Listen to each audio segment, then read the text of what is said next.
নমস্কার। ঠাকুরমা স্বামীজি ও গুরুদেব শ্রীচরণে প্রণাম জানাই। আজ শ্রীকৃষ্ণকে নিয়ে ছোট্ট একটি কাহিনী শোনাচ্ছি। কথিত আছে, কৃষ্ণের মুখে সর্বদা বাঁশিকে দেখে গোপীরা বাঁশির উপরে খুব রুষ্ট হতো, কারণ ও বাঁশির জন্যই তো কৃষ্ণ তাহাদের দিকে মন দেন না।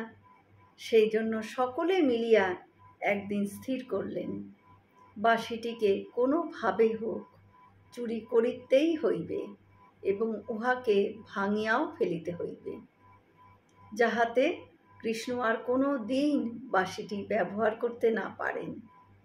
কিন্তু চুরি করবেন কিভাবে? কৃষ্ণ যে সব সময় বাঁশিটি তাহার সঙ্গে সঙ্গে রাখেন। একদিন কৃষ্ণের এক অসতর্ক মুহূর্তে চুপি চুপি বাঁশিটিকে চুরি করলেন তাহারা। বাঁশি তখন গোপীদের বললেন, এভাবে আমাকে আপনারা কৃষ্ণের সান্নিধ্য থেকে কেন বঞ্চিত করলেন? গোপীরা বললেন, তোমার এমন কি গুণ আছে যে তুমি সর্বদা কৃষ্ণের হাতে হাতে ফেরো আর তার অধর স্পর্শ করে থাকো?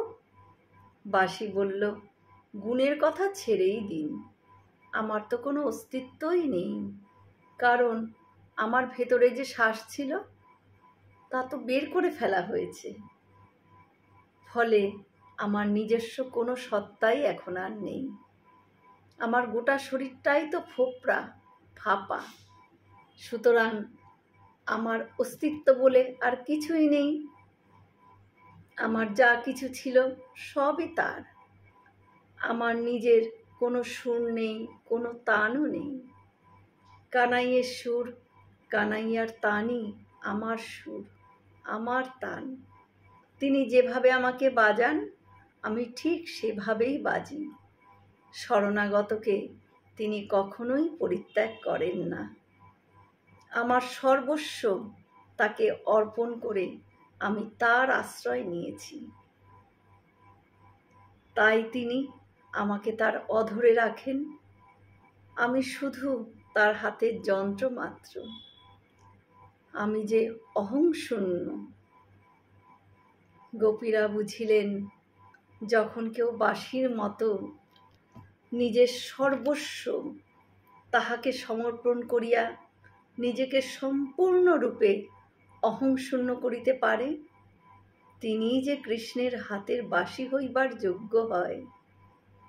বাঁশির ভিতরের সার পদার্থ যখন বাহির করিয়া দেওয়া হয়, তখন নিশ্চয় তাহার ভিতর অসহ্য যন্ত্রণা হয়। অহংকার অভিমান ত্যাগ করা বড় কঠিন কাজ সেটা।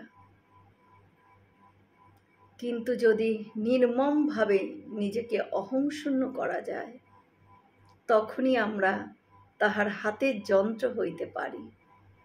তিনি কৃপা করিয়া তখন বাঁশির মতো আমাদেরও তাহার অধরে স্থান দিবেন, আমাদের তাহার যন্ত্র করিয়া লইবেন। জয় শ্রীকৃষ্ণ। হয়তো অনেক ভুল ত্রুটি হলো, ক্ষমা করে দেবেন। সকলে সুস্থ থাকবেন, ভালো থাকবেন। ঠাকুরমার কৃপা দৃষ্টি সকলের ওপর বর্ষিত হোক। শুভরাত্রি।